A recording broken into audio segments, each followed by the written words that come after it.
Hello friends, welcome to minds academy, మన academy. నా పేరు బాలసురేంద్రారెడ్డి. 19th మే కరెంట్ అఫైర్స్ని మనం డిస్కస్ చేసుకుందాం. అంతేకాకుండా ఇంతకుముందు ఏమైనా లెఫ్ట్ ఓవర్ కరెంట్ అఫైర్స్ ఉన్నా కూడా వాటిని కూడా ఈరోజు మనం డిస్కస్ చేసుకుందాం. సో కరెంట్ అఫైర్స్లోకి వెళ్ళే ముందు కొన్ని క్వశ్చన్స్ సాల్వ్ చేద్దాం. యాక్చువల్గా నిన్న నేను మిమ్మల్ని అడిగిన క్వశ్చన్ ఏంటంటే, ఈ క్వశ్చన్ అండ్ ఆన్సర్ ఫీచర్ని నేను కొత్తగా స్టార్ట్ చేశాను, దీన్ని కంటిన్యూ చేయాలా వద్దా అన్నది మాత్రమే అడిగాను. మీరంతా ఈ కరెంట్ అఫైర్స్ వీడియోస్నే కంటిన్యూ చేయాలా వద్దా అని అడిగాను అనుకున్నారు. సో కరెంట్ అఫైర్స్ వీడియోస్ మీకు డైలీ అప్లోడ్ అవుతాయి, క్వశ్చన్ అండ్ ఆన్సర్ ఫీచర్ గురించి మాత్రమే అడిగాను. Anyways, thank you for the response. So first question, which airlines started zeolite cargo services? So మనం చదివాము, జియోలైట్ అనేది ఆక్సిజన్ తయారీలో వాడేటువంటి ముఖ్యమైన మినరల్ అని మనం చదువుకున్నాము. సో ఈ జియోలైట్ని డిఆర్డిఓ కోసం ఇంపోర్ట్ చేసుకొని డిస్ట్రిబ్యూట్ చేయడం కోసం ఎయిర్ ఇండియా జియోలైట్ కార్గో సర్వీసెస్ని స్టార్ట్ చేసింది. So who has been appointed as adviser to the president of USA? So ఎవరు యునైటెడ్ స్టేట్స్ ఆఫ్ అమెరికా యొక్క ప్రెసిడెంట్కి అడ్వైజర్గా ఎన్నిక కాబడ్డారు? నేను క్వశ్చన్ చెప్పినప్పుడు మీరు కూడా ఆన్సర్ గుర్తు తెచ్చుకోవడానికి ట్రై చేయండి, so that you will remember current affairs for long. Neera Tandon. సో ఈమె భారత సంతతికి చెందినటువంటి ఆమె, అంటే she belongs to Indian ascent. So she is the advisor to the President of United States of America, Joe Biden. Where is the headquarters of International Telecommunication Union? ఇది చాలా important question అనమాట, చాలా ఎగ్జామ్స్లో అడుగుతూనే ఉంటారు. సో ITU యొక్క headquarters ఏంటి? Geneva, Switzerland. Which organizations have stated that long working hours have resulted in 7.45 lakh deaths per year? ఏ సంస్థల నివేదిక ప్రకారం దీర్ఘకాల పని గంటల వలన ప్రతి సంవత్సరం 7,45,000 మంది మరణిస్తున్నారు అని చెప్పాయి? ఇది మనం డిస్కస్ చేయలేదు. World Health Organization and ILO, International Labour Organization. So ఈ రెండు సంస్థలు కంబైన్డ్గా చేసినటువంటి సర్వే ప్రకారం లాంగ్ వర్కింగ్ అవర్స్ ఉండడం వల్ల సంవత్సరానికి దాదాపు 7,45,000 మంది మరణిస్తున్నారు. అంటే లాంగ్ వర్కింగ్ అవర్స్ ఉండడం వల్ల వాళ్ళు మెంటల్గా డిసప్పాయింట్ అవ్వడమే కాకుండా ఎక్కువసేపు ఫిజికల్ యాక్టివిటీ లేకుండా సెడెంటరీ లైఫ్ బతకడం వల్ల వాళ్ళకు లైఫ్ స్టైల్ డిసీజెస్ ఎక్కువ వస్తూ తద్వారా చాలామంది మరణిస్తున్నారు. ముఖ్యంగా హార్ట్ డిసీజెస్ వల్ల అండ్ స్ట్రోక్స్ వల్ల మరణిస్తున్నారు. హార్ట్ డిసీజెస్ అండ్ స్ట్రోక్ వల్ల కూడా చాలామంది మరణిస్తున్నారు. సో ఏ సంస్థల యొక్క సర్వే? WHO అండ్ ILO వాళ్ళ యొక్క స్టడీ ప్రకారం. సో ముఖ్యంగా వాళ్ళు ఏం చెప్తున్నారంటే, 55 గంటల కంటే, ఒక వారానికి 55 గంటల కంటే ఎక్కువ వర్క్ చేయడం వల్ల అది ఒక సీరియస్ హెల్త్ హజార్డ్గా మారుతోంది, దానివల్ల మరణిస్తున్నారని చెప్తున్నారు. అంతేకాకుండా ఇప్పుడు ఈ COVID-19 పాండమిక్ వల్ల ఎక్కువ మంది వర్క్ ఫ్రమ్ హోమ్ చేస్తున్నారు. దానివల్ల ఏమైపోయిందంటే, ఫ్యామిలీకి వర్క్కి, ఇంట్లో ఉన్నటువంటి లైఫ్కి వర్క్లో ఉన్నటువంటి లైఫ్కి తేడా లేకుండా పోయింది. అంటే ఇంట్లో ఉన్నా కూడా వర్క్ చేయాల్సి వస్తుంది. ఇంతకుముందు ఎలా ఉండేది? ఆఫీస్లో వర్క్ చేసి వచ్చి ఒకవేళ అలసిపోయి వచ్చినా ఇంట్లో రిలాక్స్ అయ్యేవాళ్ళు. సో తనకంటూ ఒక ఫ్యామిలీ లైఫ్ ఉండేది. ఇప్పుడు అది లేకుండా పోయింది. ఆ రెండింటి మధ్య గ్యాప్ అనేది దాదాపు తుడిచిపెట్టుకుపోతుంది. దానివల్ల ఈ మధ్య కాలంలో ఇంకా ఎక్కువ పెరిగే అవకాశం ఉంది అని ఈ స్టడీలో వీళ్ళు చెప్పారనమాట. సో ఫస్ట్ కరెంట్ అఫైర్స్ చూస్తే, India launches probe against China, Thailand and Vietnam. భారతదేశం చైనా, థాయిలాండ్ అండ్ వియత్నాం మీద యాంటీ డంపింగ్ డ్యూటీకి సంబంధించినటువంటి ప్రోబ్ స్టార్ట్ చేసింది, విచారణ మొదలుపెట్టింది. ఏంటిది? భారతదేశం చైనా, థాయిలాండ్, వియత్నాం ఈ 3 దేశాల మీద ఒక విచారణ మొదలుపెట్టింది. అది దేనికి సంబంధించిన విచారణ అంటే యాంటీ డంపింగ్ ఇన్వెస్టిగేషన్. అసలు ఏంటి యాంటీ డంపింగ్ అంటే? డంపింగ్ అంటే ఏంటి అంటే, విదేశాలు మన దేశంలోకి లేదా ఏదైనా ఒక దేశంలోకి విదేశాలు కొన్ని ప్రొడక్ట్స్ని చాలా చీప్ రేట్కి అమ్మేస్తూ ఉంటారనమాట, చాలా చీప్ రేట్కి ఎక్స్పోర్ట్ చేస్తూ ఉంటారు. సో దాన్నే డంపింగ్ అంటారు. అంటే ఉదాహరణకు ఒక పెన్ ఉందనుకోండి, దాన్ని మ్యానుఫ్యాక్చర్ చేసి మార్కెట్లోకి రావడానికి మినిమం 10 రూపాయలు పడుతుంది అనుకుంటే, కానీ అదే పెన్నుని కేవలం 6 రూపాయలకు 7 రూపాయలకు మాత్రమే అమ్మడం వల్ల మిగతా కాంపిటీటర్స్ ఎవరైతే ఉన్నారో వాళ్ళు ఆ కాంపిటీషన్కి తట్టుకోలేరు, ఆ మార్కెట్లో నిలబడలేరు. సో ఈ పెన్నుని 6 రూపాయలు మాత్రమే ప్రైస్ పెడితే, సో దీన్ని డంపింగ్ అంటారనమాట. ఇది ఎందుకు చేస్తారు అంటే కాంపిటీటర్స్ని ఎలిమినేట్ చేయడం కోసం లేదా ఆ దేశం యొక్క మార్కెట్ని క్యాప్చర్ చేయడం కోసం. ఉదాహరణకు చైనీస్ టాయ్స్ ఉన్నాయి, అవి చాలా చీప్ రేట్ ఉంటాయి. ఒకవేళ ఇండియాలో కనుక అవే టాయ్స్ మ్యానుఫ్యాక్చర్ చేయాలంటే మ్యానుఫ్యాక్చరింగ్కే చాలా కాస్ట్ పడుతుంది. దానివల్ల ఏమవుతుందంటే ప్రజలు కూడా చీప్ రేట్ వచ్చే వాటికే ప్రిఫర్ చేస్తారు కానీ ఎక్కువ కాస్ట్ పెట్టి కొనుక్కోరు. సో అందరూ కూడా చైనీస్ టాయ్స్కే ఎక్కువ ప్రిఫరెన్స్ ఇస్తారు. దానివల్ల ఏమవుతుంది, ఇండియాలో అసలు మ్యానుఫ్యాక్చర్ చేయడానికి కూడా ఎవరు ముందుకు రారు. ఒకవేళ ఉన్నటువంటి మ్యానుఫ్యాక్చరింగ్ కంపెనీస్ కూడా దాదాపు దివాలా తీసి వాళ్ళు మ్యానుఫ్యాక్చరింగ్ చేయడానికి ఉత్సాహం చూపించరనమాట.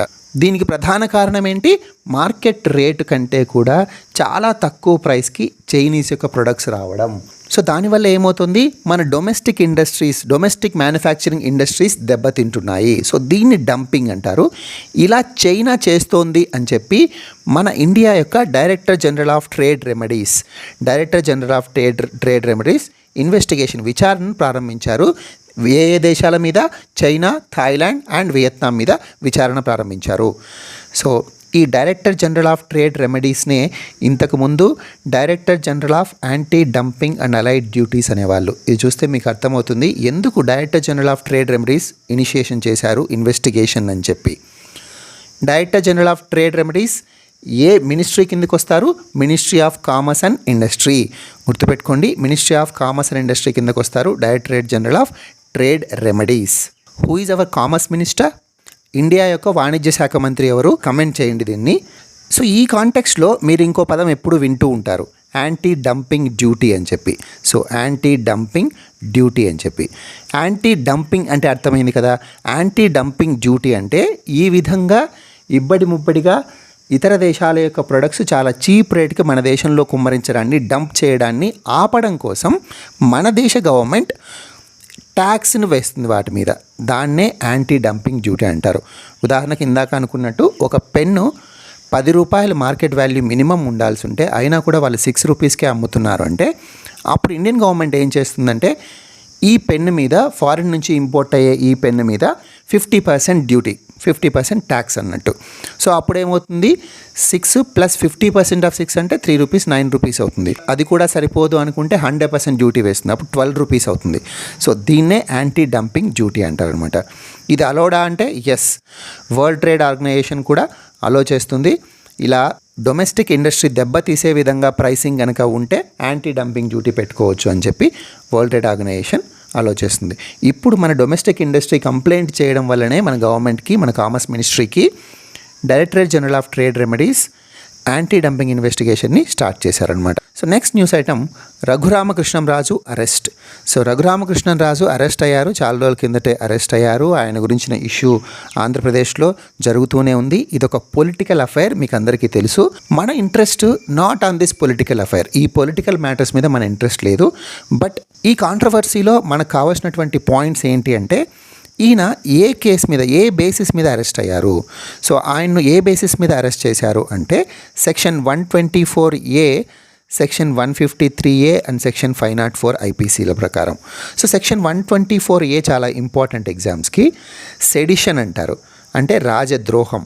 Increasing the disaffection towards the government, ప్రభుత్వం మీద వ్యతిరేకతను పెంపొందించడం, ప్రభుత్వాన్ని కూలదోయడానికి కుట్రలు పన్నడం.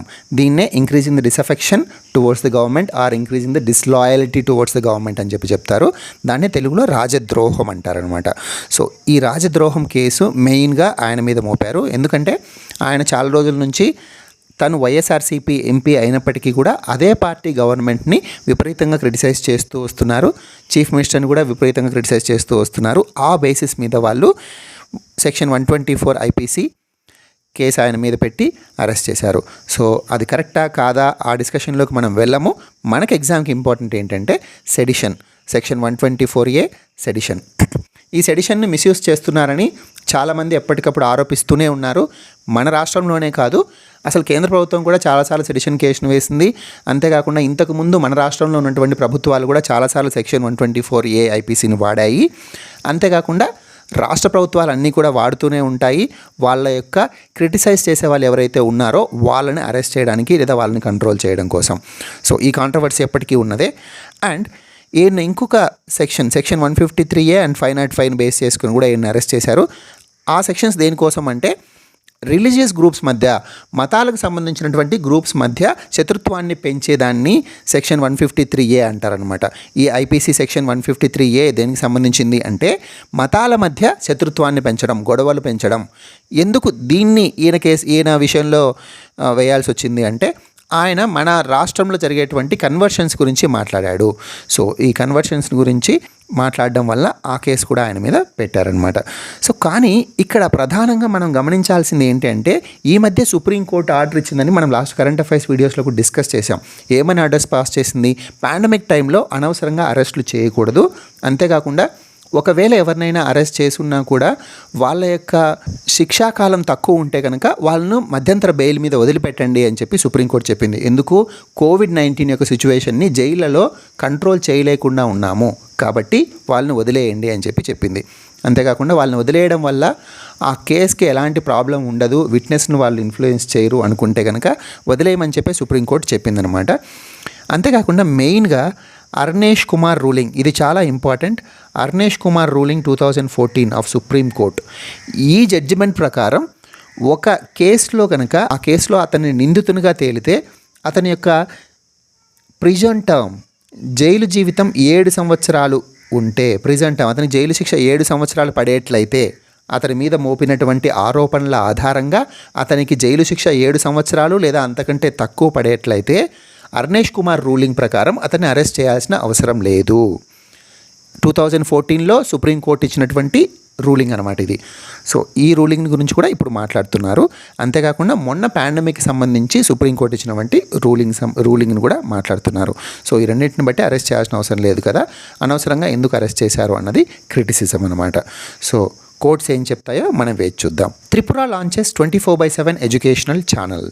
త్రిపుర గవర్నమెంట్ ఈ పాండమిక్ వల్ల గత 14 నెలలుగా చాలామంది పిల్లలు వాళ్ళ యొక్క ఎడ్యుకేషన్ను కోల్పోతున్నారు. వాళ్ళు స్కూల్స్కి వెళ్ళలేకపోవడం వల్ల వాళ్ళ యొక్క ఎడ్యుకేషనల్ డెవలప్మెంట్ పోతుంది. మేము ఇన్నాళ్ళు రకరకాల స్కీమ్స్ పెట్టి వాళ్ళ ఎడ్యుకేషన్ ఇంప్రూవ్ చేయడానికి ట్రై చేశాము, అదంతా కూడా ఇప్పుడు దాని యొక్క ఫలితం లేకుండా పోతుంది అని చెప్పి 24 గంటలు ఉండేటువంటి ఒక ఎడ్యుకేషనల్ ఛానల్ని స్టార్ట్ చేశారనమాట. ఈ ఛానల్ని ఏ విధంగా యాక్సెస్ చేయొచ్చు అంటే యూట్యూబ్లో యాక్సెస్ చేయొచ్చు, అంతేకాకుండా టీవీలో కేబుల్ నెట్వర్క్ ద్వారా యాక్సెస్ చేయొచ్చు, జియో టీవీ ద్వారా యాక్సెస్ చేయొచ్చు.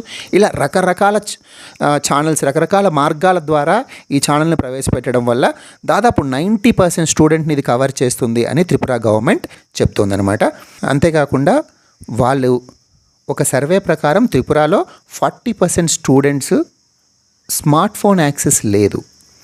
సో 40% స్టూడెంట్స్కి స్మార్ట్ ఫోన్ యాక్సెస్ లేకపోవడం వల్ల ఇంతకుముందు వీళ్ళు ఏవైతే త్రిపుర గవర్నమెంట్ ఇంట్రడ్యూస్ చేసిందో, కొన్ని ఆన్లైన్లో వీళ్ళు చదువుకోవడానికి ఫెసిలిటీస్ని ప్రొవైడ్ చేసిందో అవన్నీ యూజ్ అవ్వట్లేదు ఈ 40% స్టూడెంట్స్కి, ఎందుకంటే వాళ్ళకి స్మార్ట్ ఫోన్ యాక్సెసే లేదు. ఇలాంటి వాళ్ళ కోసం కూడా ఈ ఛానల్ పనికొస్తుంది అని చెప్పి త్రిపుర గవర్నమెంట్ చెప్తోంది. So who is Tripura chief minister? Biplab Kumar Deb. So who is the governor of Tripura? Ramesh Bais. CM is Biplab Kumar Deb. Himachal launched Ayush Ghar Dwar program. Himachal Pradesh government Ayush Ghar Dwar అనేటువంటి ఒక ప్రోగ్రామ్ని స్టార్ట్ చేసింది. ఇది ఎవరి కోసం అంటే కోవిడ్-19 పేషెంట్స్ కోసం, అంతేకాకుండా కోవిడ్-19 రికవరీ అయిన తర్వాత పోస్ట్ కోవిడ్ సిమ్టమ్స్తో బాధపడే వాళ్ళ కోసం, అంతేకాకుండా హోమ్ ఐసోలేషన్లో ఉన్నటువంటి కోవిడ్ పేషెంట్స్ అండ్ హాస్పిటల్లో ఉన్నటువంటి కోవిడ్ పేషెంట్స్, వీళ్ళందరికీ హోలిస్టిక్ హెల్త్ కేర్ ఇవ్వడం కోసం, ఒక పరిపూర్ణమైన ఆరోగ్య సంరక్షణ ఇవ్వడం కోసం మొదలుపెట్టిన ప్రోగ్రామే ఆయుష్ ఘర్ ద్వార్. ఇది Ayush department of Himachal Pradesh launch చేసింది. ఇది ఎవరితో కలిసి లాంచ్ చేసింది? Art of Living Foundation. So ఇలాంటి క్వశ్చన్స్ అడిగే అవకాశం ఉంది. ఆయుష్ ఘర్ ద్వార్ ఏ స్టేట్ గవర్నమెంట్? హిమాచల్ ప్రదేశ్. ఎవరితో కలిసి? Art of Living Foundation. So who is the head of Art of Living Foundation? Shri Ravishankar. So మరి ఎలా వీళ్ళు ఈ స్కీమ్ని ఇంప్లిమెంట్ చేస్తారు అంటే వాట్సాప్ ద్వారా, జూమ్ కాల్స్ ద్వారా లేదా గూగుల్ మీట్స్ ద్వారా వీళ్ళు యోగా ప్రోగ్రామ్స్ కండక్ట్ చేస్తారు, మెడిటేషన్ ప్రోగ్రామ్స్ కండక్ట్ చేస్తారు, బ్రీతింగ్ ఎక్సర్సైజెస్, ముఖ్యంగా లంగ్స్ని ఇంపాక్ట్ చేస్తుంది కాబట్టి బ్రీతింగ్ ఎక్సర్సైజెస్ కూడా కండక్ట్ చేస్తారు.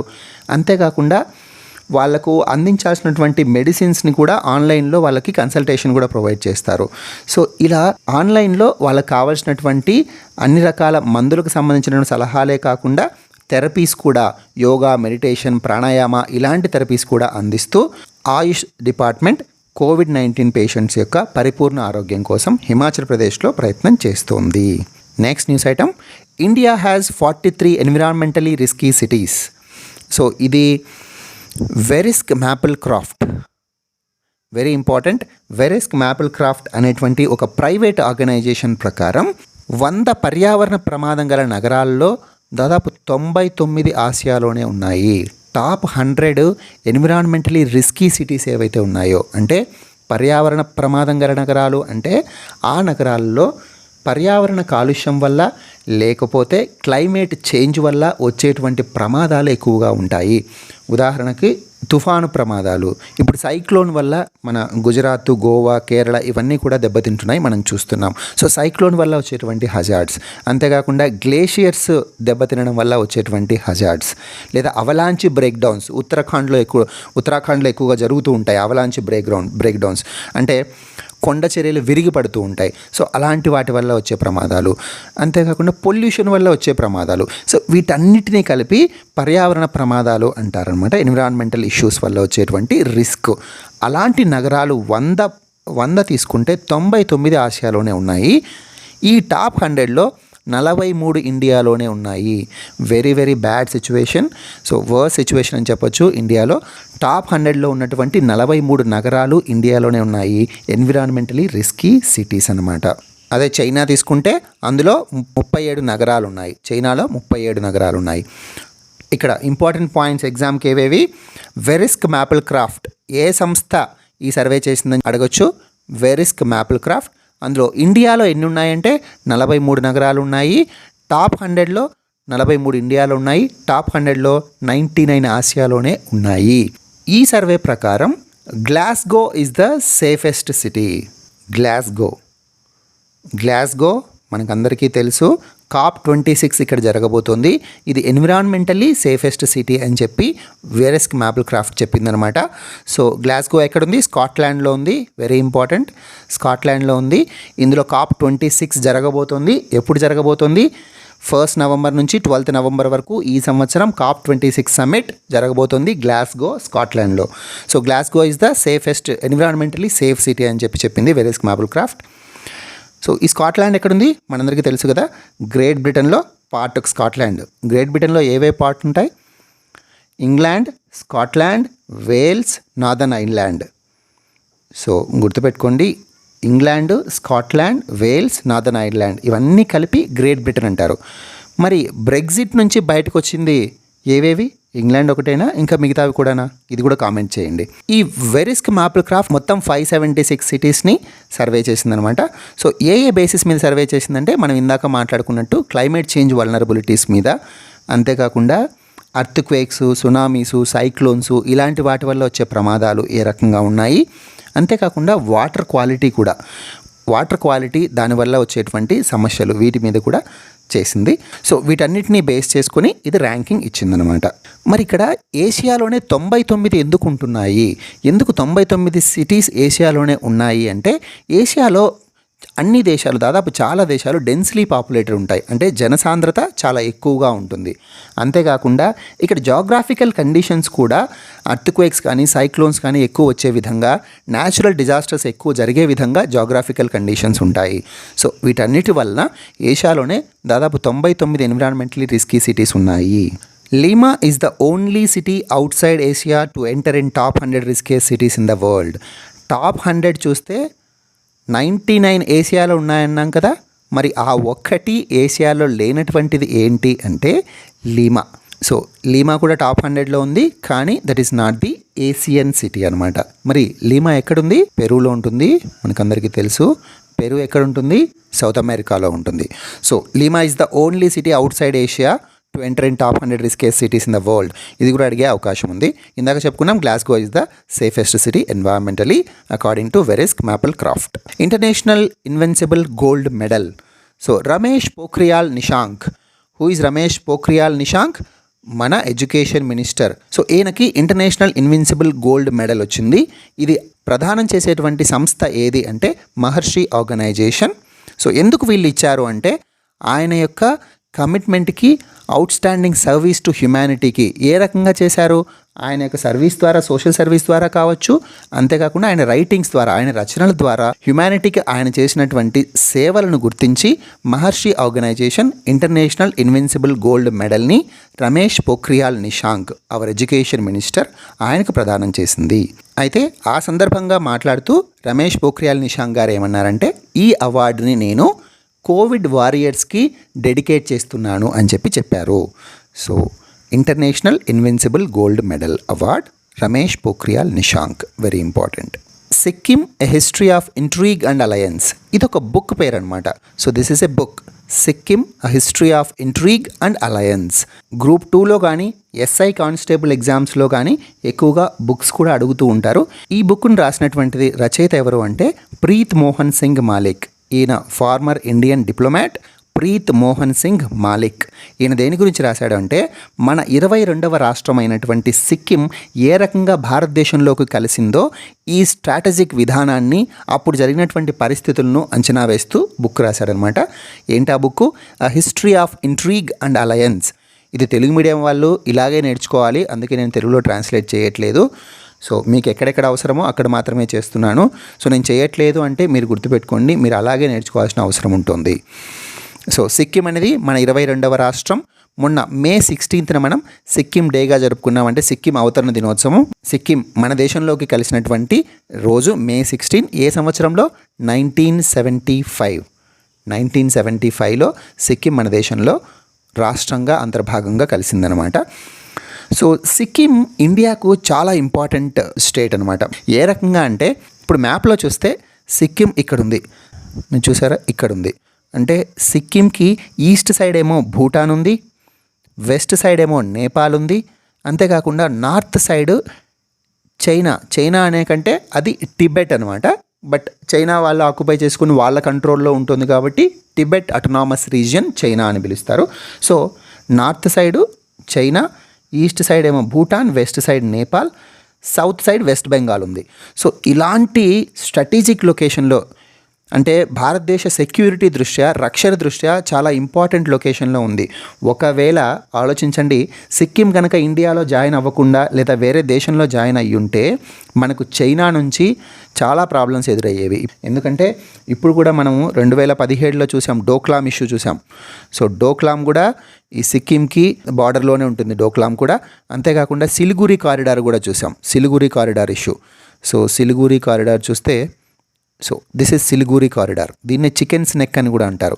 సో ఈ పాయింట్ ఏదైతే ఉందో, అంటే దిస్ పాయింట్ నేపాల్ బంగ్లాదేశ్కి మధ్యలో ఉన్నటువంటి సిలిగురి కారిడార్ అనమాట. సో ఇది స్ట్రాటజిక్గా చాలా ఇంపార్టెంట్ లొకేషన్. ఎందుకంటే ఈ సిలిగురి కారిడార్లో కూడా చైనా తన అడ్వాన్సెస్ చూపిస్తోంది. సో ఇది చికెన్స్ నెక్, ఎందుకంటే ఇది ఇండియాకి నార్త్ ఈస్టర్న్ స్టేట్స్కి కలిపేటువంటి ఒక చిన్న భూభాగం అనమాట. కాబట్టే ఇది చాలా ఇంపార్టెంట్. సో సిలిగురి కారిడార్ ఇక్కడ ఉంది. ఇందాక మనం చెప్పుకున్నట్టు సిక్కిం యొక్క బార్డర్స్ క్లియర్గా చూడండి, this is China. So north, అంతేకాకుండా కొంచెం నార్త్ ఈస్ట్లో కూడా చైనా ఉంది. సో ఈస్ట్లో భూటాన్ ఉంటుంది, వెస్ట్లో నేపాల్ ఉంది, సౌత్లో వెస్ట్ బెంగాల్ ఉంది. US fuel crisis eases. America గత కొంతకాలంగా ఫ్యూయల్ క్రైసిస్ని ఫేస్ చేసింది. అంటే ఏం జరిగింది అంటే కలోనియల్ పైప్ లైన్ అనేటువంటి ఒక కంపెనీకి చెందినటువంటి గ్యాస్ పైప్ లైన్ ఏదైతే ఉందో దీన్ని హ్యాకర్స్ అటాక్ చేశారనమాట. సో ఈ హ్యాకర్స్ అటాక్ చేయడం వల్ల వాళ్ళు 6 days ఆ పైప్ లైన్ని క్లోజ్ చేశారు, సేఫ్టీ మెజర్ కింద క్లోజ్ చేశారు. 6 రోజులు ఆ పైప్ లైన్ని క్లోజ్ చేసి అసలు ఆ పైప్ లైన్ ద్వారా వాళ్ళు పంపించేటువంటి గ్యాసోలిన్ కావచ్చు, డీజిల్ కావచ్చు, జెట్ ఫ్యూయల్ కావచ్చు, వీటంతటిని కూడా ఆపేశారనమాట. సో ఇలా ఆపడం వల్ల ఈ బైకర్స్ ఉంటారు, వెహికల్స్ ఉంటాయి, అంతేకాకుండా గ్యాస్ను బేస్ చేసుకొని రన్ అయ్యేటువంటి ఇండస్ట్రీస్ ఉంటాయి, ఇవన్నీ కూడా చాలా ఇబ్బందులు ఎదుర్కొన్నాయి. సో దాన్నే యుఎస్ ఫ్యూయల్ క్రైసిస్ అన్నారు. సో ఈ ఇబ్బందులు ఇప్పుడు తగ్గిపోయాయి, ఎందుకంటే 6 days క్లోజర్ తర్వాత ఇప్పుడు దాన్ని రిలీజ్ చేశారు. ఇప్పుడు యాజ్ ఇట్ ఈస్గా అందరికీ గ్యాస్ అవైలబుల్లోకి నిదానంగా మొత్తం మీద వస్తుంది. ఇది ఎగ్జామ్కి ఏ రకంగా అడిగే అవకాశం ఉంది అంటే ఏ దేశంలో ఇలా జరిగింది అని అడిగే అవకాశం ఉంది. So United States of America, అంతేకాకుండా ఏ పైప్ లైన్ అని కూడా అడగచ్చు, కలోనియల్ పైప్ లైన్. ఇది ముఖ్యంగా యునైటెడ్ స్టేట్స్ ఆఫ్ అమెరికాలో ఏ రీజియన్కి గ్యాస్ని సప్లై చేస్తుంది అని అడగచ్చు. Very important. United States of అమెరికాలోని ఈస్ట్ కోస్ట్, సో తూర్పు తీర ప్రాంతానికి, సో ఈస్ట్ కోస్ట్ తీర, ఇక్కడ నేను ఉత్తరాన్ని రాశాను తప్పండి, తూర్పు తీర ప్రాంతానికి, సో యుఎస్లోని తూర్పు తీర ప్రాంతానికి ఇది గ్యాస్, డీజిల్, జెట్ ఫ్యూయల్ని సప్లై చేసేటువంటి Colonial pipeline. So very important. Vemuri Sudhakar succumbs to కోవిడ్-19. సో కోవిడ్తో వేమూరి సుధాకర్ అనేటువంటి ఒక ఇంటర్నేషనల్గా అంతర్జాతీయంగా పేరు పొందినటువంటి బ్యాడ్మింటన్ అంపైర్ అండ్ రెఫరీ అనమాట. ఈయన బ్యాడ్మింటన్ అంపైర్గా కూడా పనిచేశారు, తర్వాత రెఫరీగా కూడా వ్యవహరించారు. So he is internationally acclaimed badminton official from India. అంతర్జాతీయంగా పేరు మోసినటువంటి బ్యాడ్మింటన్ అధికారి భారతదేశానికి చెందినటువంటి వేమూరి సుధాకర్. Very important. ఈ పేరు ఎగ్జామ్స్లో అడిగే అవకాశం చాలా ఎక్కువగా ఉంది. ఆయన మరణించారు కోవిడ్ వల్ల. సో ఈయన ఇంపార్టెంట్ పాయింట్ ఇక్కడ ఈయనకు సంబంధించింది ఏంటి అంటే, ఈయన మూడు ఒలింపిక్స్కి అఫీషియల్ కింద వర్క్ చేశారు, బ్యాడ్మింటన్ అఫీషియల్ కింద వర్క్ చేశారు. ఏవేవి ఆ 3 ఒలింపిక్స్ అంటే 1992, 1996, ఇక్కడ ఇది మీకు మిస్ అయింది 2000 అనమాట. సో 1992, 1996 అండ్ 2000 ఈ 3 ఒలింపిక్స్కి ఈయన బ్యాడ్మింటన్ అఫీషియల్ కింద బ్యాడ్మింటన్ వరల్డ్ ఫెడరేషన్ తరపున వర్క్ చేశారనమాట. సో బ్యాడ్మింటన్ వరల్డ్ ఫెడరేషన్, ఈ కాంటెక్స్లో బ్యాడ్మింటన్ వరల్డ్ ఫెడరేషన్ అనేది ప్రపంచవ్యాప్తంగా బ్యాడ్మింటన్ స్పోర్ట్స్కి సంబంధించినటువంటి సంస్థ. సో ఈ బ్యాడ్మింటన్ వరల్డ్ ఫెడరేషన్ యొక్క హెడ్ క్వార్టర్స్ ఏంటి అంటే మలేషియాలో ఉన్నటువంటి కౌలాలంపూర్ బ్యాడ్మింటన్ వరల్డ్ ఫెడరేషన్ యొక్క headquarters. So Kuala Lumpur, Malaysia. Mathematician MS Narasimhan passes away. So ఈయన ఒక 3 days బ్యాక్ మరణించారు. MS Narasimhan, the great mathematician of India. So ఈయన కింగ్ ఫైజల్ ఇంటర్నేషనల్ ప్రైజ్ అందుకున్నటువంటి ఏకైక భారతీయుడు. Is the only Indian who have received the King Faisal International Prize in the field of science. So very important. So ఈ ఫీల్డ్లో king Faisal international ప్రైజ్ను అందుకున్నటువంటి ఏకైక భారతీయుడు ఎవరు అంటే ఎంఎస్ నరసింహన్. సో ఆయన ఈ మధ్య మరణించారు. ఆయన నరసింహన్ శేషాద్రి తీరం కూడా ఫేమస్. సో ఆయనకు పద్మభూషణ్ అవార్డు కూడా వచ్చింది. ఎవరికి? ఎంఎస్ నరసింహన్కి పద్మభూషణ్ అవార్డు కూడా వచ్చింది. So Seshadri, he is also famous mathematician from India. He died last year. ఈయన పోయిన సంవత్సరమే చనిపోయారు, జూలై 2020, అరౌండ్ జూన్ 2020 అనుకుంటాను. సో వీళ్ళిద్దరికీ కూడా శాంతి స్వరూప్ భట్నాగర్ ప్రైజ్ వచ్చింది. So Shanti Swarup Bhatnagar prize, so నేను ఇక్కడ మెన్షన్ చేశాను అనుకుంటా. ఎస్, శాంతి స్వరూప్ భట్నాగర్ ప్రైజ్ 1975లో ఎంఎస్ నరసింహన్కి వచ్చింది. What is Shanti Swarup Bhatnagar prize? This is the most coveted science award in India.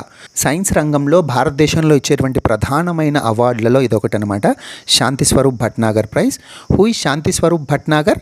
ఆయన సిఎస్ఐఆర్, ఇండియాలోని council for scientific and industrial రీసెర్చ్కి హెడ్గా ఉండేవాళ్ళు ఇంతకు మునుపు.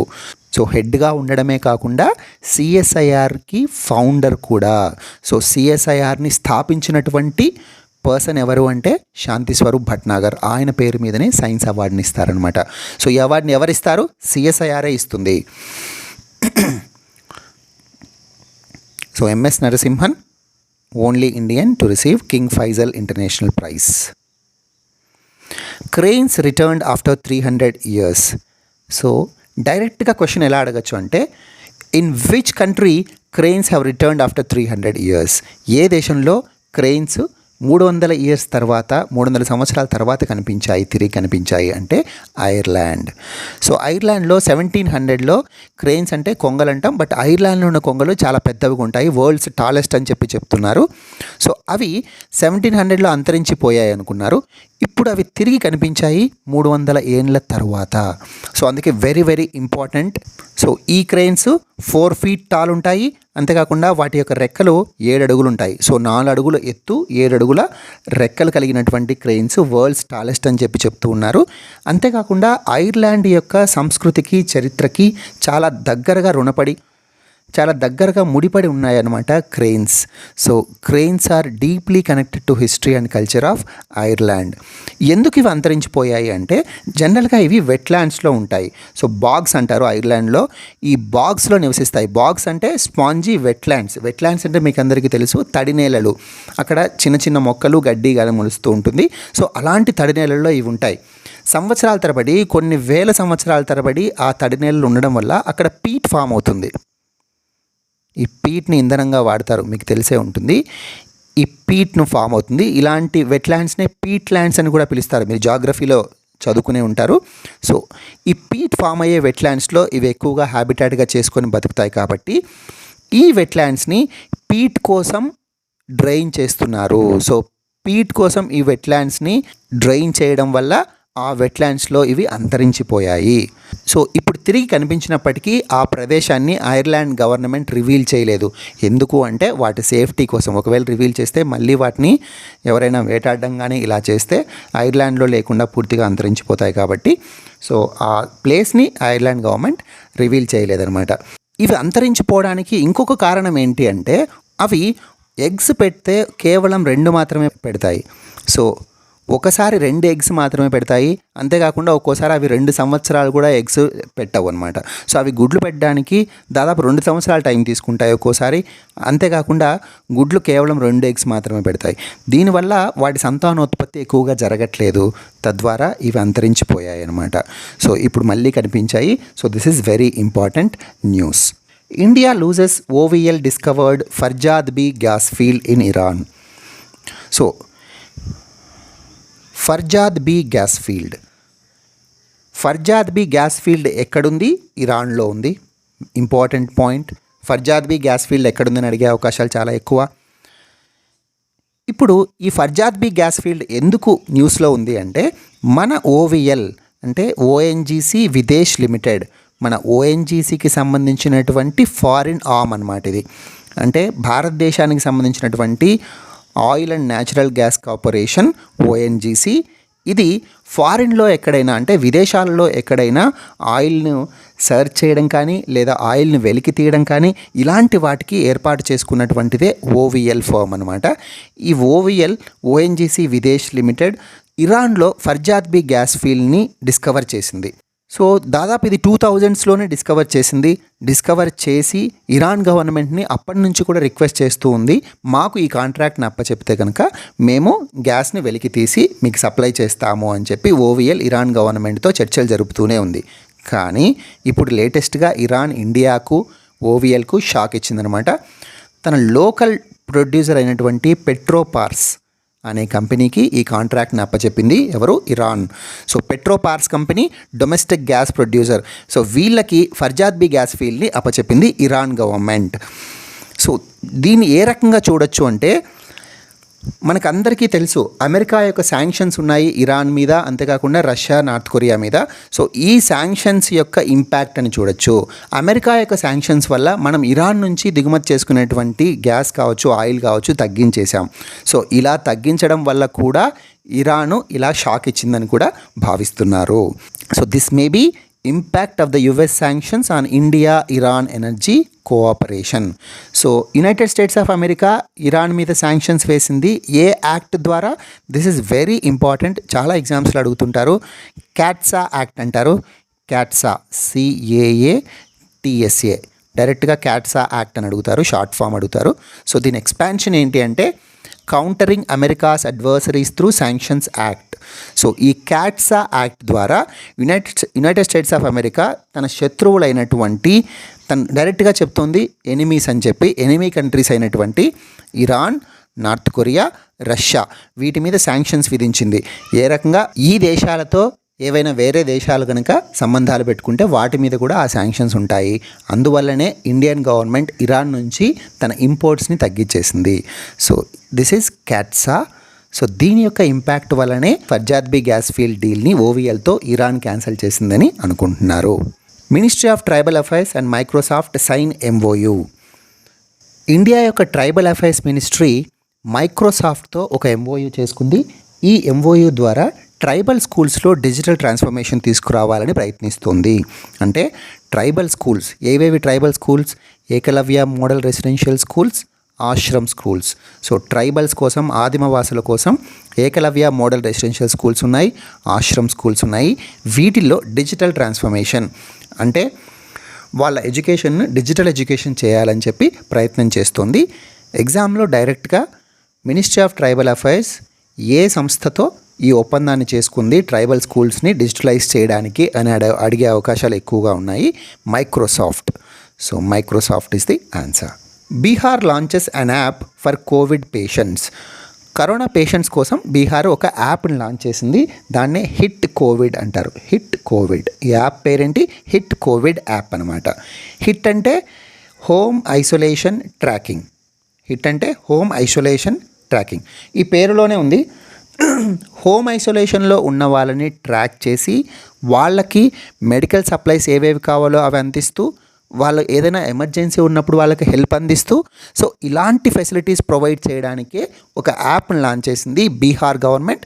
ఆ యాప్ పేరేంటి? Hit Covid. సో ఈ యాప్ ఏ విధంగా హెల్ప్ అవుతుందంటే పేషెంట్స్ దగ్గర ఉంటుంది, అంతేకాకుండా హెల్త్ వర్కర్స్కి హెల్ప్ అవుతుంది ముఖ్యంగా. సో హెల్త్ వర్కర్స్ రెగ్యులర్గా హోమ్ ఐసోలేషన్లో ఉన్నటువంటి పేషెంట్స్ని మానిటర్ చేయొచ్చు. అంతేకాకుండా ఎవ్రీడే డేటా ఉంటుంది వాళ్ళకు, వాళ్ళ టెంపరేచర్ డేటా, వాళ్ళ ఆక్సిజన్ లెవెల్స్ డేటా, ఇవన్నీ కూడా ఈ యాప్ ద్వారా హెల్త్ వర్కర్స్కి తెలుస్తాయి. సో వీటిని మానిటర్ చేసుకొని ఆక్సిజన్ లెవెల్స్ 94 కన్నా కిందకు పడిపోతే కనుక వాళ్ళు ఎమర్జెన్సీ సిచ్యువేషన్ని గ్రహించి వాళ్ళని దగ్గరలో ఉన్నటువంటి కోవిడ్ హెల్త్ కేర్ సెంటర్కి తీసుకెళ్తారు ప్రాపర్ ట్రీట్మెంట్ ఇవ్వడం కోసం. So hit Covid app launched by Bihar. ఎవరి కోసం? హోమ్ ఐసోలేషన్లో ఉన్నటువంటి పేషెంట్స్ని హెల్త్ వర్కర్స్ ట్రాక్ చేసి వాళ్ళ యొక్క ఆరోగ్య సమాచారాన్ని, వాళ్ళ టెంపరేచర్ని, ఆక్సిజన్ లెవెల్స్ని ట్రాక్ చేస్తూ ఆక్సిజన్ లెవెల్స్ 94 కన్నా పడిపోతే దగ్గరలో ఉన్నటువంటి కోవిడ్ హెల్త్ కేర్ సెంటర్కి వాళ్ళని తీసుకెళ్ళి సరైనటువంటి ట్రీట్మెంట్ ఇప్పించడం కోసం. సో ఎవరు లాంచ్ చేశారంటే మన బీహార్ చీఫ్ మినిస్టర్ ఎవరు? Nitish Kumar. Who is the governor of Bihar? Phagu Chauhan. So who is the governor of Bihar? Phagu Chauhan. ఈ హిట్ కోవిడ్ యాప్ని ఎవరు డెవలప్ చేశారు? Bihar State Electronics Development Corporation, Beltron. So Bihar State Electronics Development Corporation వాళ్ళు డెవలప్ చేశారు. India's first agro export facilitation centre. భారతదేశంలో మొట్టమొదటి agro export facilitation centre. Export facilitation అంటే ఏంటి? ఎక్స్పోర్ట్ అంటే ఎగుమతులు, ఫెసిలిటేషన్ అంటే ఎగుమతులకు కావలసినటువంటి సహాయ సహకారాలు అందించడాన్నే ఎక్స్పోర్ట్ ఫెసిలిటేషన్ అంటారు. సో ఇలాంటి వ్యవసాయ ఉత్పత్తుల ఎగుమతులకు సంబంధించినటువంటి సహాయ సహకారాలు అందించుతుంది కాబట్టి దీన్ని ఆగ్రో ఎక్స్పోర్ట్ ఫెసిలిటేషన్ అంటారు. ఇలాంటి సెంటర్ని భారతదేశంలో మొట్టమొదటిసారిగా పూణేలో మొదలుపెట్టారు. సో మహారాష్ట్ర స్టేట్లోని పూణేలో. సో నేను ఇక్కడ రాయడం మర్చిపోయాను, సో నోట్ చేసుకోండి. Pune, very very important. పూణేలో స్టార్ట్ చేశారు.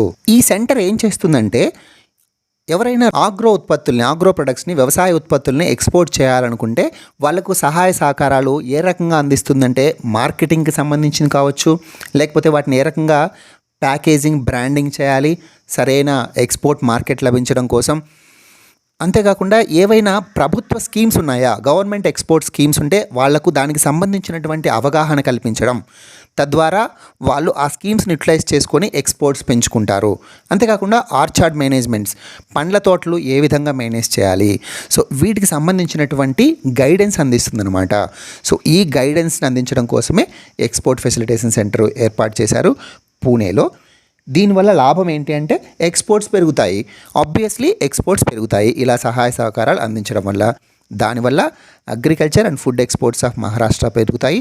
తద్వారా ఇండియా యొక్క అగ్రికల్చర్ ఎక్స్పోర్ట్స్ కూడా పెరుగుతాయి. ఈ కాంటెక్స్ట్లో మనం ఒక విషయం మాట్లాడుకోవాలి. 2018లో ఇండియా అగ్రి ఎక్స్పోర్ట్ పాలసీని లాంచ్ చేసింది. ఈ పాలసీ యొక్క ప్రధానమైనటువంటి లక్ష్యం, మెయిన్ ఆబ్జెక్టివ్గా ఏం పెట్టుకుంది అంటే 2022లోపు అగ్రికల్చర్ ఎక్స్పోర్ట్స్ని డబల్ చేయాలని ప్రధానమైనటువంటి లక్ష్యంగా పెట్టుకుంది. So to double the agriculture exports by 2022 is the main objective of agri export policy. అంటే 2018లో $30 బిలియన్ ఉండేవి అగ్రికల్చర్ ఎక్స్పోర్ట్స్. ఇప్పుడు వాటిని 2022లోపు $60 బిలియన్ పెంచాలని చెప్పి ఎయిమ్గా పెట్టుకుంది. సో ఈ లక్ష్యాన్ని సాధించడం కోసం కూడా agri export facilitation centre use అవుతుంది. మరి భారతదేశం యొక్క అగ్రికల్చరల్ ఎక్స్పోర్ట్స్ని పెంచడానికి వేరే స్టేట్స్లో పెట్టకుండా మహారాష్ట్రనే కేంద్ర ప్రభుత్వం ఎంచుకోవడానికి కారణం ఏంటి అంటే, మహారాష్ట్రలో ఉన్నటువంటి divorce climatic and soil conditions, అంటే అక్కడ రకరకాల నేలలు ఉన్నాయి, రకరకాల ఆగ్రో క్లైమేటిక్ కండిషన్స్ కూడా ఉంటుంటాయి. అందువలన అంతేకాకుండా మహారాష్ట్రలో వెరైటీ ఆఫ్ క్రాప్స్ పండుతాయి. రైస్ కావచ్చు, వీట్ కావచ్చు, జోవార్ కావచ్చు, పండ్లు కావచ్చు, mangoes, banana, grapes, oranges, cashew nuts, pulses, ఇలా రకరకాలైనటువంటి పంటలు పండుతాయి.